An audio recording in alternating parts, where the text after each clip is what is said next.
ছিল না, তেল বেশি হয়ে গেছে। তেল ঝোলের মতন হয়ে গেছে একদম। হচ্ছে আরো ধুমছে দেখছি আমার আয়োজন হচ্ছে।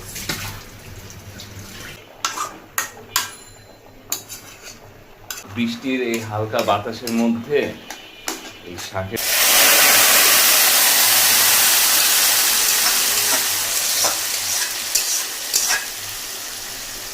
এই যে শাক ভাজি হয়ে যাচ্ছে। হ্যাঁ, আমার কাঁচা লবণ খাওয়াটা বাদ দিতে হবে।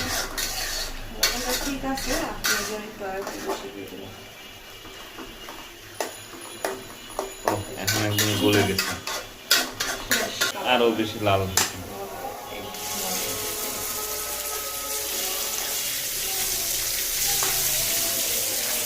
এটা হচ্ছে ব্যাচেলার মুরগি রান্না।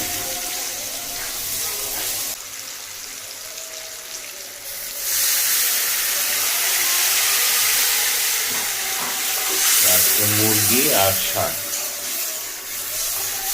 যাতে মশলাগুলো তাড়াতাড়ি অল্প রান্না তো মুরগিগুলোর পিসগুলো কেটে কেটে ছড়াই ছড়াই দিচ্ছে, এই জন্য বড় বড় পিস মনে হয়।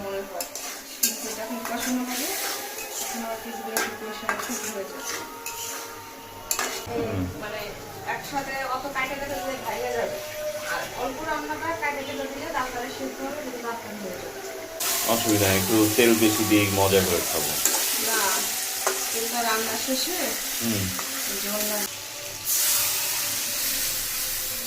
এই তো ঝোল হয়ে গেছে। আচ্ছা, ঝোল সহই রান্না করেন? শেষ, চুলা বন্ধ করে দিই।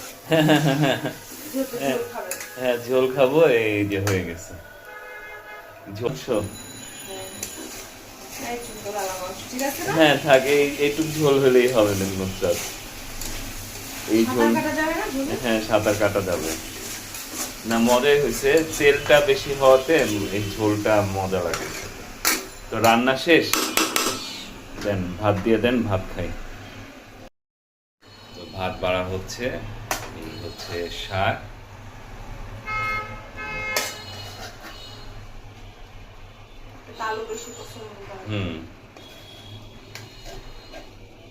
আর এই হচ্ছে মাংস। ঝোল ঝোল দিবে আজকে, ঝোল পাওয়া যাবে। আর একটু ঝোল দেন।